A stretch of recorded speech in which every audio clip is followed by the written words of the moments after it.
Laquan McDonald was never going to walk home that night. The defendant decided that on the way to the scene. You heard what it was that he said. I guess we'll have to shoot him. It wasn't the knife in Laquan's hand that made the defendant kill him that night. It was his indifference to the value of Laquan's life.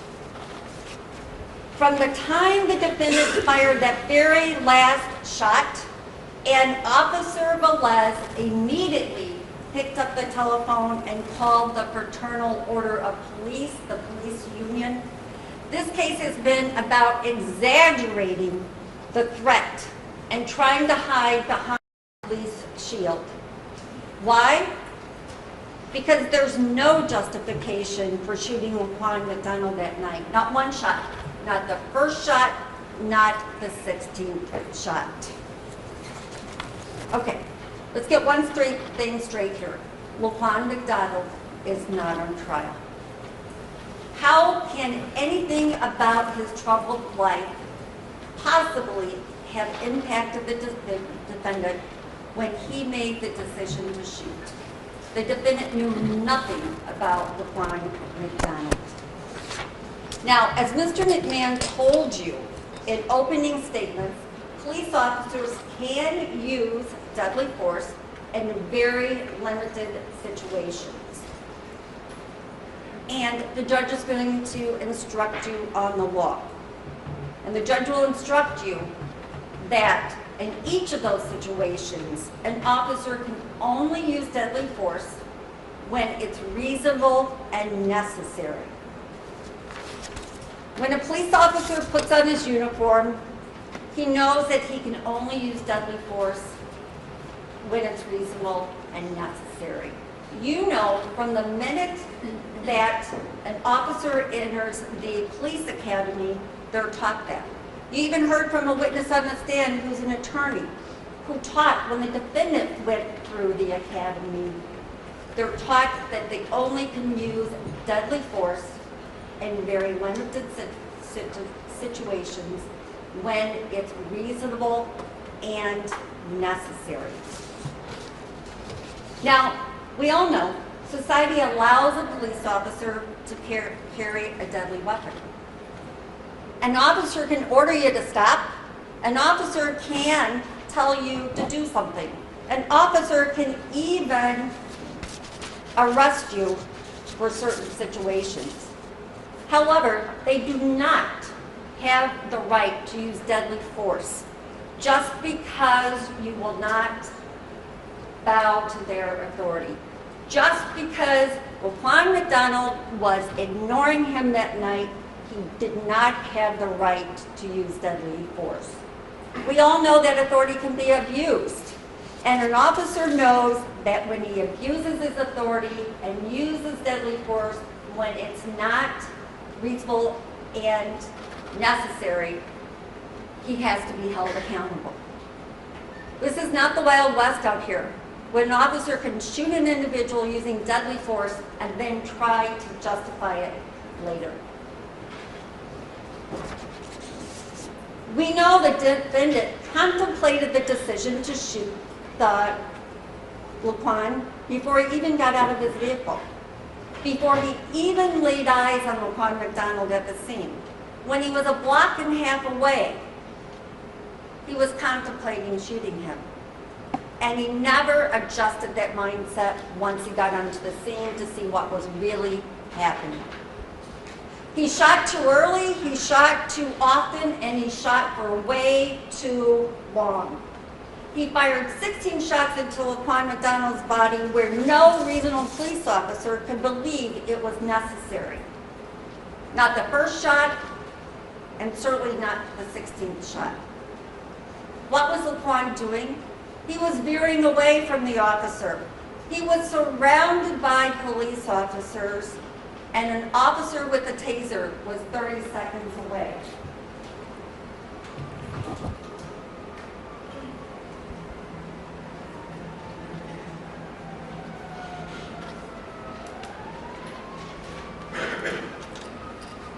Here's a clip within like 2 seconds seconds, Officer Walsh is going to kick the knife from the line.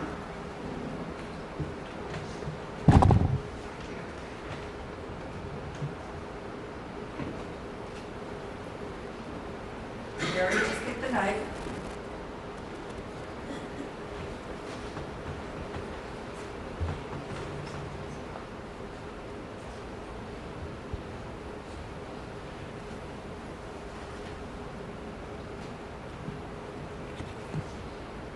There's Officer Ivankovich arriving on the scene with a taser.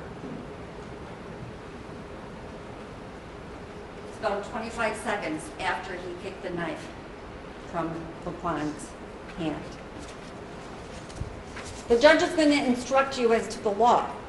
And he's going to tell you that under the law, the defendant can be found not guilty of first-degree murder, guilty of first-degree murder, or guilty of second-degree murder. I'm going to read the jury instruction and tell you what it is that we have to prove for the defendant to be found guilty of first-degree murder. It's sort of long, so bear with me. To sustain the charge of either first-degree murder or the charge of second-degree murder, the state must prove the following propositions. The first proposition: the defendant performed the acts which caused the death of LaQuan McDonald. Second proposition: that when the defendant did so, he intended to kill or do great bodily harm to LaQuan McDonald, or he knew that such acts would cause death to LaQuan McDonald, or he knew that the acts created a strong probability of death or great bodily harm. And the third proposition: the defendant was not justified in using the force which he used. If you find from your consideration of all the evidence that any one of these propositions has not been proved beyond a reasonable doubt, your deliberation on these charges should end, and you should return the verdict of not guilty of first-degree murder.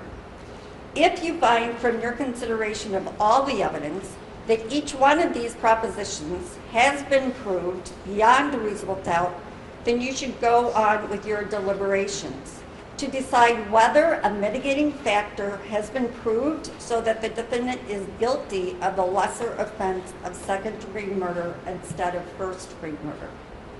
You may not consider whether the defendant is guilty of the lesser offense of second-degree murder until and unless you first determine that the state has proved beyond a reasonable doubt each of the previous stated propositions. The defendant has the burden of proving by the preponderance of the evidence that a mitigating factor is present, so that he is guilty of the lesser offense of second-degree murder instead of first-degree murder. By this I mean that you must be persuaded, considering all the evidence in this case, that it is more probable true than not true that the following mitigating factor is present: that the defendant, at the time he performed the acts which caused the death of LaQuan McDonald, believed the circumstances to be such that they justified the deadly force he used, but his belief that such circumstance existed was unreasonable. If you find from your consideration of all the evidence that the defendant has proved by a preponderance of the evidence that the mitigating factor is present, so that he is guilty of the lesser offense of second-degree murder instead of the first-degree murder, you should find the defendant guilty of second-degree murder. If you find from your consideration of all the evidence that the defendant has not proved by a preponderance of the evidence that the mitigating factor is present, so that he is guilty of the lesser offense of second-degree murder instead of first-degree murder, you should find the defendant guilty of first-degree murder. So, these are the three propositions that the state has to prove. We have to prove, one, that the defendant performed the acts that caused the death of LaQuan McDonald.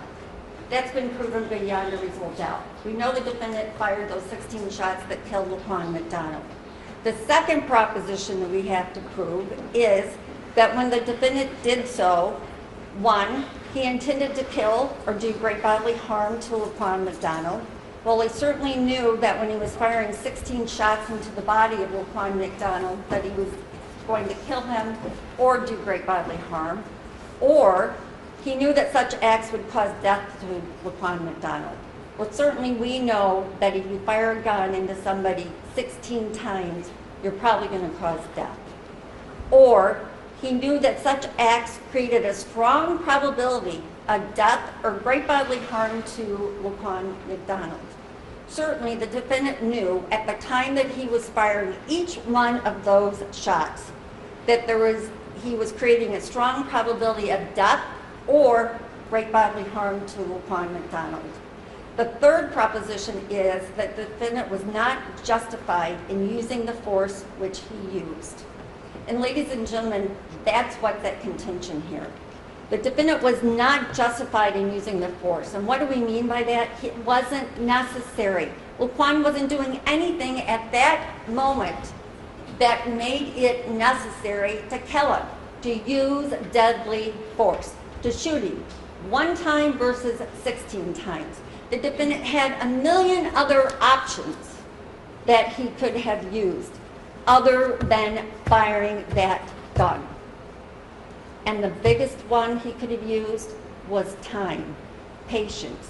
We know that that taser car arrived within 25 seconds or so from Walsh kicking that gun away from Laquan. There was absolutely no justification for the defendant using deadly force. Just a correction, there was, he kicked the knife away, not the gun. I say gun, I'm sorry. Often people have a misperception about what we have to prove, and they think that you have to prove that murder was premeditated. You're never going to get an instruction that there's anything about premeditation in this case. The instructions that I just read to you and the three propositions, that's what we have to prove. Now, we don't have to prove that all shots killed Laquan. You can find him guilty of first-degree murder if you believe just one of the bullets killed him. However, we know from the evidence in this case that Laquan McDonald needed every drop of blood in his body. Why? Because the cause of death from gunshot wounds, basically, he bled to death. So every one of those shots contributed to his death. They shortened his life. Maybe he would have lived a little bit longer if he hadn't been shot all of those times. And you know, it's undisputed. Both pathologists testified that when Laquan died from multiple gunshot wounds. Now, the defendant is also charged with the offense of aggravated battery with a firearm. And the judge is going to read you this instruction, and it's much shorter. To sustain the charge of aggravated battery with a firearm, the state must prove the following proposition: that the defendant intentionally caused injury to another person. Second proposition, that the defendant did so by discharging the firearm. And third proposition, that the defendant was not justified in using the force which he used. If you find from your consideration of all the evidence that each one of these propositions has not been proved beyond a reasonable doubt, you should find the defendant not guilty. If you find from your consideration of all the evidence that each one of these propositions has been proved beyond a reasonable doubt, you should find the defendant guilty. So for aggravated battery of a firearm, we have to prove, one, that the defendant intentionally caused injury to another person, Laquan McDonald. Obviously, he intentionally caused injury when he shot him 16 times. The second proposition is that he did so by discharging a firearm. We all know he shot him. He discharged his firearm. And again, the third proposition, that he was not justified in using that force because the force was not necessary. Each of these 16 bullets caused injury to Laquan. From the first shot to the 16th shot. You saw this when both pathologists, I think, testified. Laquan's body was riddled with bullets. He had 8 bullet wounds that went in one part of his body and out the other. He had 8 bullet wounds that went in and the bullet stayed in.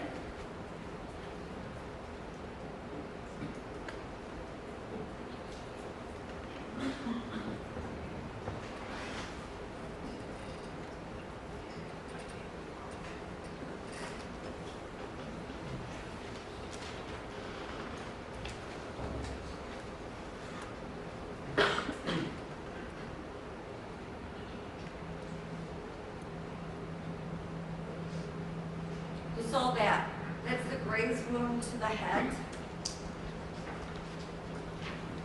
You saw that multiple shots to the chest area. The one right by his armpit. One on the other side of his body. Chest, multiple gunshot wounds.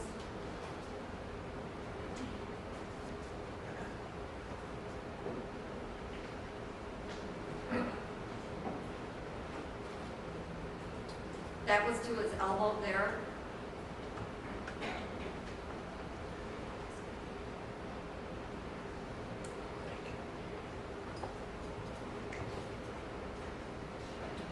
There was one to his back.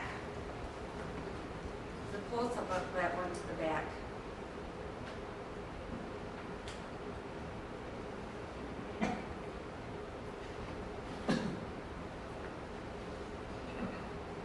And they had like bullets, fragments in his mouth. His body was riddled, broken, and bleeding when the defendant finished those 16 shots. And each one of those shots is a crime. Aggravated battery of a firearm.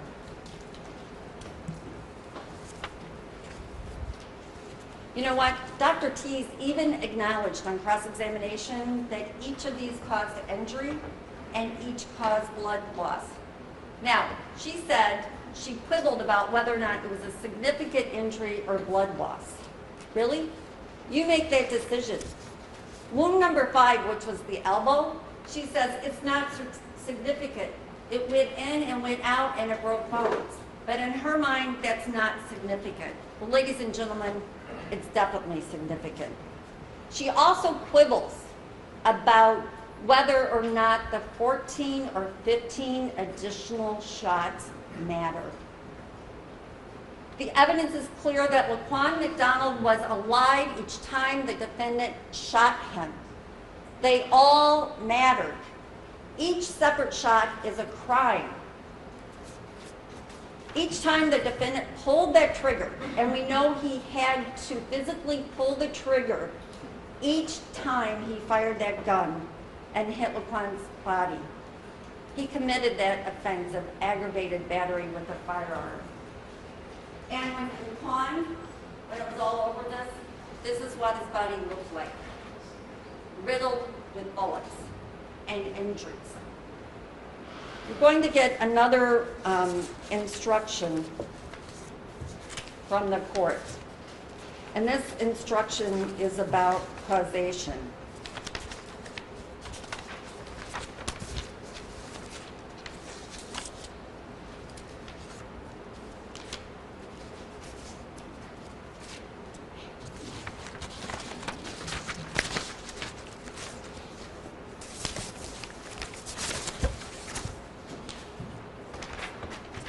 And this is the instruction.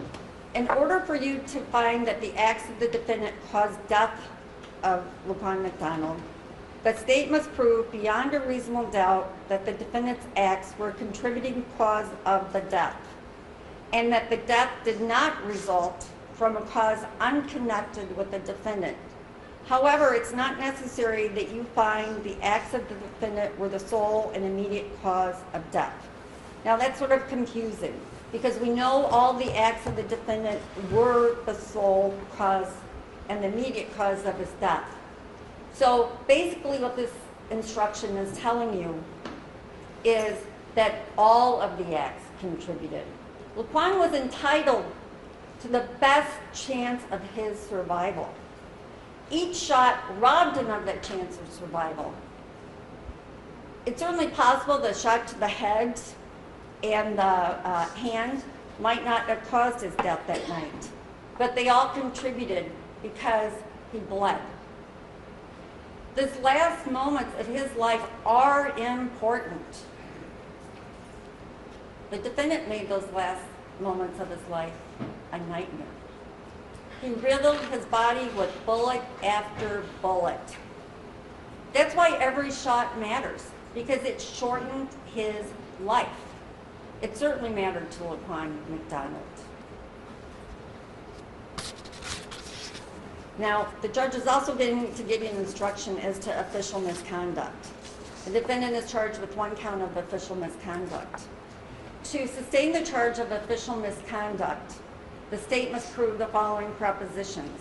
The first proposition, that the defendant was a public employee, and second proposition, that when in his official capacity, the defendant knowingly performed an act which he was forbidden to perform.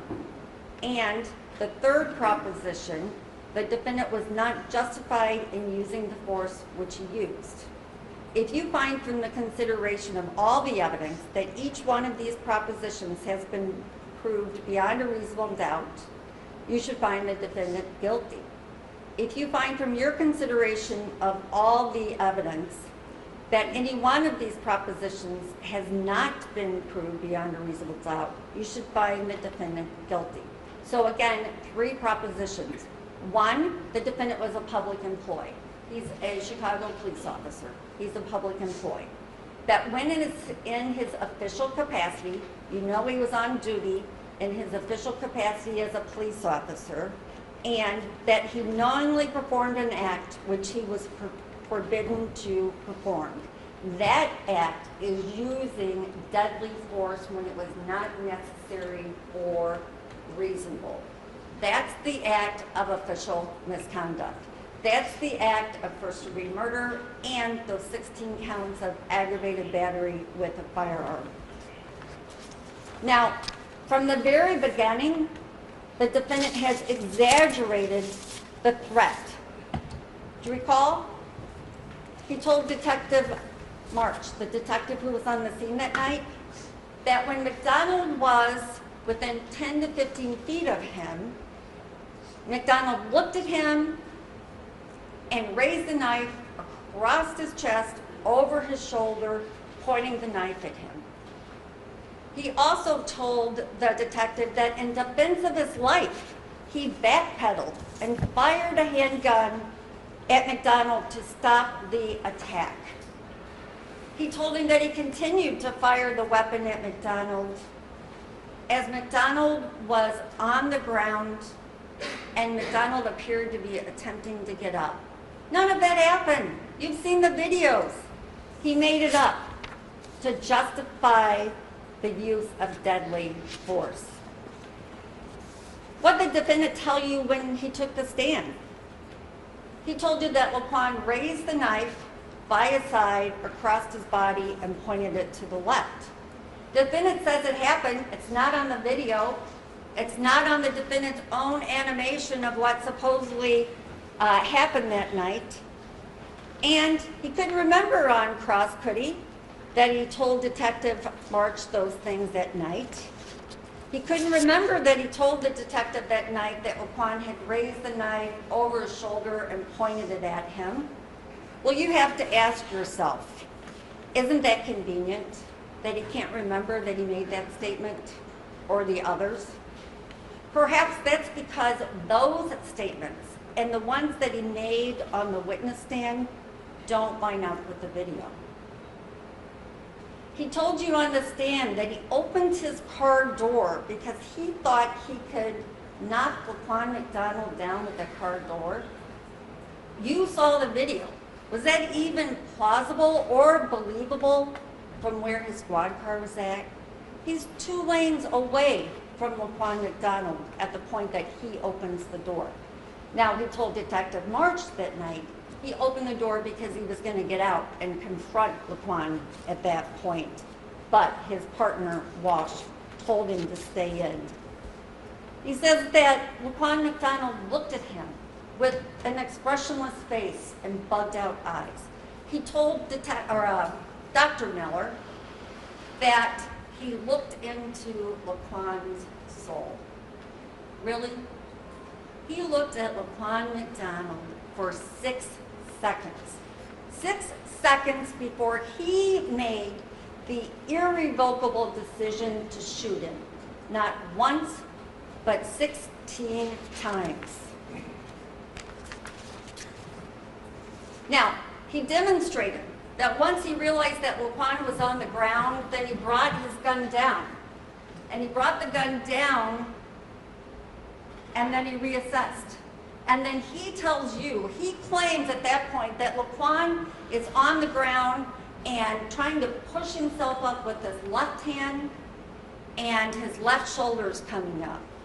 And he's still holding the knife, and he can still see his eyes. And so what does he do? He shoots him again and again. It was his decision to keep shooting, even after he says he reassessed. Well, was his decision to keep shooting or just to finish Laquan off? All of you saw that video. You've seen it numerous times. Does it appear to you that Laquan McDonald was ever getting up after he hit the ground? The answer is no. From the very beginning of this case, the defendant has exaggerated the threat and continues to exaggerate it. The defendant's authority to use deadly force is not unbridled and not without restraint. The defendant used deadly force when he was wearing the badge, when he was wearing a police uniform, and while he was under the cloak of a police officer. And you know what? When deadly force is used, when it's not necessary, when it's not justified, it is first-degree murder. It's 16 counts of aggravated battery, and it is official misconduct. Because no one is above the law. Hey, if you like that video, be sure to subscribe to our ABC7 Chicago YouTube channel.